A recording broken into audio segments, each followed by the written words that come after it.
has actually produced the land of pure terror. Pakistan is now Terroristan.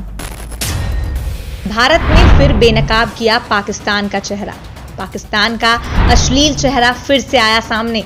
Ukraine पर हमला करने को आतुर रूस, पूरी दुनिया टेंशन में। दोस्तों, अमेरिका के टेक्सास में हुई घटना के बाद एक बार फिर पूरी दुनिया का ध्यान पाकिस्तान में सक्रिय आतंकवाद पर गया है। यहाँ एक यहूदी धर्मस्थल में पाकिस्तानी मूल के शख्स ने 4 लोगों को बंधक बना लिया था और इन्हें छोड़ने के बदले पाकिस्तान की लेडी अलकायदा कही जाने वाली आतंकी आफिया सिद्दीकी की रिहाई की मांग की थी। इस घटना को अमेरिका ने आतंकी घटना करार दिया है। अब भारत ने टेक्सास घटना का उदाहरण देते हुए बताया है कि कैसे पाकिस्तान पूरी दुनिया के लिए एक बड़ा खतरा है। तो दोस्तों, आप समझ ही गए होंगे कि इस वीडियो में आपको हम क्या बताएंगे। साथ ही आपको बताएंगे कि क्या यूक्रेन और रूस के बीच की गतिविधि चल रही है। तो चलिए बिना कोई भी वक्त गवाए वीडियो को शुरू कर लेते हैं।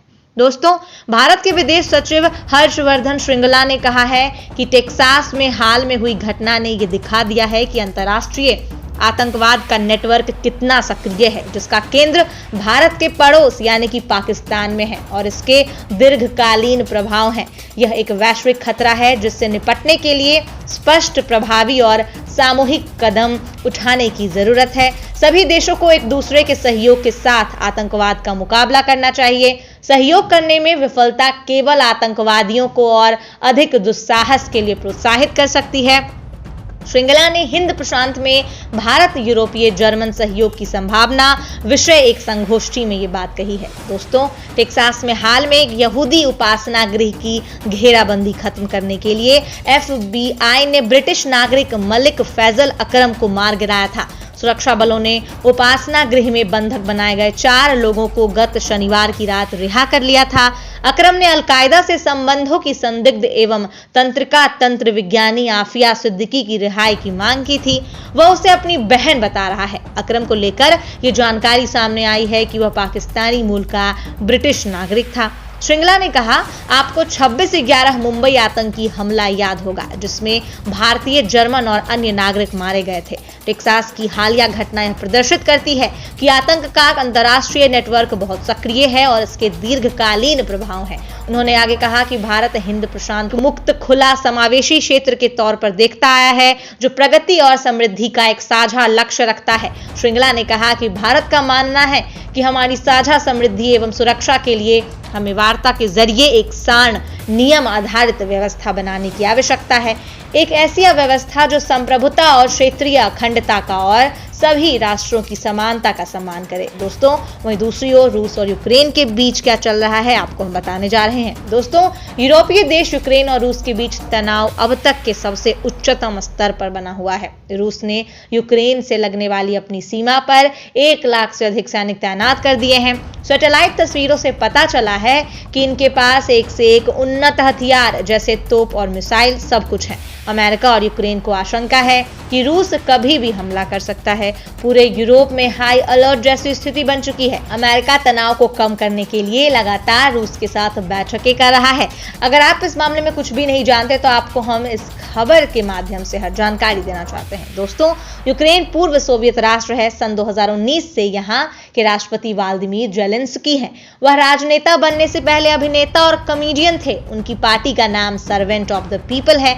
दोनों देशों के बीच साल 2014 से तनाव और तेजी से बढ़ना शुरू हो गया।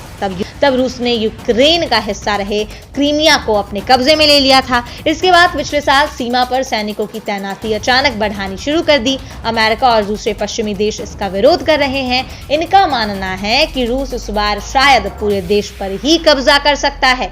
रूस के करीब 1 लाख सैनिक सीमा पर तैनात हैं। अब युद्ध को टालने के लिए हर संभव कोशिश हो रही है। अब आपको बता देना चाहते हैं कि जब अमेरिका को पता चला कि सीमा पर रूस ने बड़ी संख्या में सैनिक तैनात कर दिए हैं, तो बीते साल 10 नवंबर को नाटो ने रूस को आक्रामक कार्रवाई की चेतावनी दी। इससे 5 महीने पहले यूक्रेन ने अपने सबसे बड़े पड़ोसी रूस पर आरोप लगाया था कि वह पूर्वी सीमा पर और क्रीमिया में सैनिकों को इकट्ठा कर रहा है। वहीं क्रीमिया जो 2014 से रूस के कब्जे में है, देश के पूर्वी हिस्से में हिंसा और हमले के बाद रूस समर्थित अलगाववादियों ने यूक्रेन की जमीन पर कब्जा कर लिया था। रूसी राष्ट्रपति व्लादिमीर पुतिन ने पश्चिमी देशों पर यूक्रेन को आधुनिक हथियारों की आपूर्ति करने और उत्तेजक सैन्य अभ्यास कराने का आरोप लगाया है। 28 नवंबर को यूक्रेन ने कहा कि रूस जनवरी के अंत या फरवरी की शुरुआत में लगभग 92,000 सैनिकों को आक्रामक हमले के लिए तैयार कर रहा है।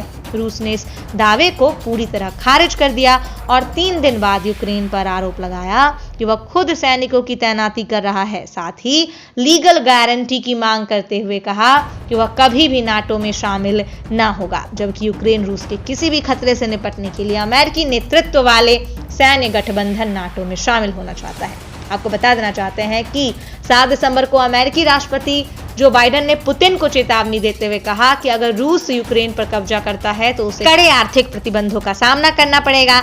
लेकिन अमेरिका ने यूक्रेन की मदद के लिए अपने सैनिकों को भेजने की बात से इनकार कर दिया। जी हां, आपको बता दें, इस दौरान पुतिन ने एक बार फिर दोहराया कि नाटो पूर्व की तरफ अपना विस्तार न करे।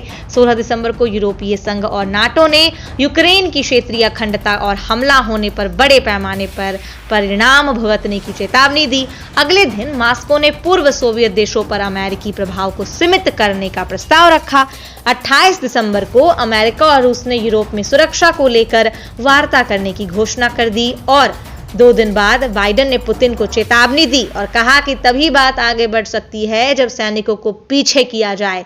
और इसी साल 2 जनवरी को बाइडेन ने यूक्रेन को आश्वासन दिया कि अगर रूस आक्रमण करने के लिए आगे बढ़ता है तो वॉशिंगटन और उसके सहयोगी निर्णायक प्रतिक्रिया देंगे। इसके 3 दिन बाद यूरोपीय संघ की विदेश नीति के प्रमुख जोसेफ बोरेल ने फ्रंट लाइन का दौरा किया। साथ ही यूक्रेन को पूरा समर्थन देने की बात कही। 8 जनवरी को व्हाइट हाउस के एक वरिष्ठ अधिकारी ने कहा है कि अमेरिका रूस के साथ दोनों देशों के मिसाइल सिस्टम और सैन्य अभ्यास पर चर्चा करने के लिए तैयार है। तो दोस्तों, आपने देखा कि कैसे रूस तत्पर हो रहा है यूक्रेन पर हमला करने के लिए। अमेरिका रूस को रोकना चाह रहा है और इस तरह से पूरी दुनिया में टेंशन बनी हुई है। हालांकि युद्ध होगा कि नहीं ये तो बाद की बात होगी, लेकिन फिलहाल दोनों देशों के बीच जो टेंशन है इससे पूरी दुनिया में गर्मा गर्मी का माहौल हो गया है।